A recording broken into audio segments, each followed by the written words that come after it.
Deciding where you're going to go on an African safari is a huge decision, and I'm going to help you decide between East Africa, which is Kenya and Tanzania, and South Africa. Those are two very popular areas, and I'm going to tell you the differences between the two, so hopefully it will make your decision easier. I'm Lori Robinson. I've been traveling in Africa for 32 years, and I've been leading safaris and designing itineraries for people who want to go on safari since 2004. So I've been to all the countries, and there's huge differences between all of them. So I just want to tell you specifically about East Africa and South Africa. I am in South Africa today doing this video. I'm in a really beautiful lodge. So the basic difference that will kind of frame the whole thing is that East Africa, Serengeti and Masai Mara, is a savanna grassland. And South Africa, the area that is the most popular in South Africa is the Greater Kruger area, which includes Timbavati and Sabi Sands and a few other private reserves. And that is a savanna woodland. So in a savanna grassland in East Africa, it's open.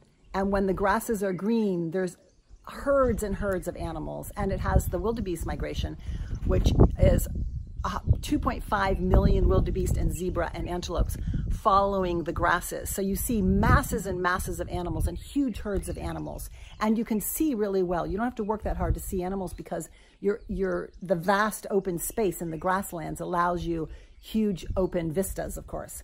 Whereas in South Africa, you've got the woodlands, which can be very dense after it's rained and everything's green, and it's harder to spot things. And that being said, there's a difference in the guiding between the two places. Whereas in East Africa, you have a guide driver, one person, and he can, he goes around and he can easily find things because it's so open. And then in South Africa, depending on the time of year, you can't find things as easily. There aren't huge herds of animals, and there's a lot of species of animals, and it's really wonderful, but they're harder to find. So you have a little bit more of a challenge. So when you find something, it's kind of exciting because you're like, oh my gosh, we worked to find that. And in South Africa, you have the guide driver who's driving the truck, but you also have someone who's a tracker who sits in the very front of the truck in a chair, and he looks for tracks. And sometimes he'll get off of the truck, and he'll walk into the woods following a track, and then we pick him up later, and maybe it took 45 minutes to find the animal. That being said, if you are really into cats, the Serengeti and Masai Mara have loads of cats. They have cheetah, they have lions, and they have leopard. But the leopard is super elusive there. And so I warn my clients sometimes that of all the animals we may not see, it would be the leopard because they're shy. Although there are a lot of leopards, they are shy. And in South Africa, the leopards are super habituated to seeing cars, and there's lots of them. So leopard sightings in the Greater Kruger area are really, really common. So if you love leopards and you hadn't seen one before, it's a great area to come for that. They also have other cats, but it's really rare to see a cheetah here. And although you'll see lions, you won't see, like 7 different prides of lions that you would see in East Africa. The lodging is different too. In South Africa, the lodges are more like houses. So they don't have tented camps. They don't have canvas camps. They're more like houses. And unless you're camping, if you're staying in a lodge, you feel like you're in a home away from home. You have air conditioning. Some of them have TVs. So you're really like, if you close it all up, you're kind of disconnected to the bush. You're not listening to the sounds of the bush. But in East Africa, because of the migration of the wildebeest, there's a lot of mobile camps there.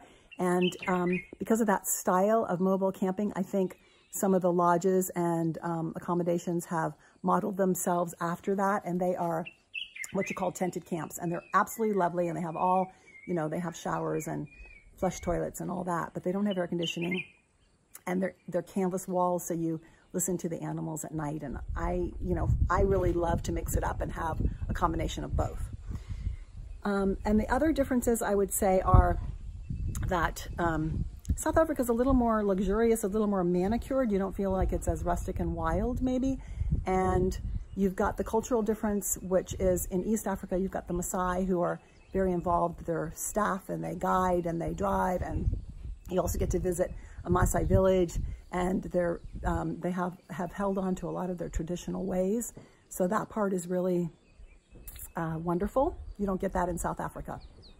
So I would say also in East Africa, people are dressing more like the safari, like khakis and, you know, their safari hats and kind of thing. And I think in South Africa, it's more safari chic. And there's a lot of honeymooners that come down to South Africa compared to East Africa. I think they do like the Cape Town, then go on safari and then go out to an island as a great itinerary. And I would say also that the luggage restrictions are more serious in East Africa than they are in South Africa. So I think in general, if you want to see loads of herds of animals, I mean, maybe you're looking at, you know, thousands of wildebeest, and they're only wildebeest, but they're huge masses of herds on the plains, then East Africa. And if you want cultural experience mixed in, East Africa.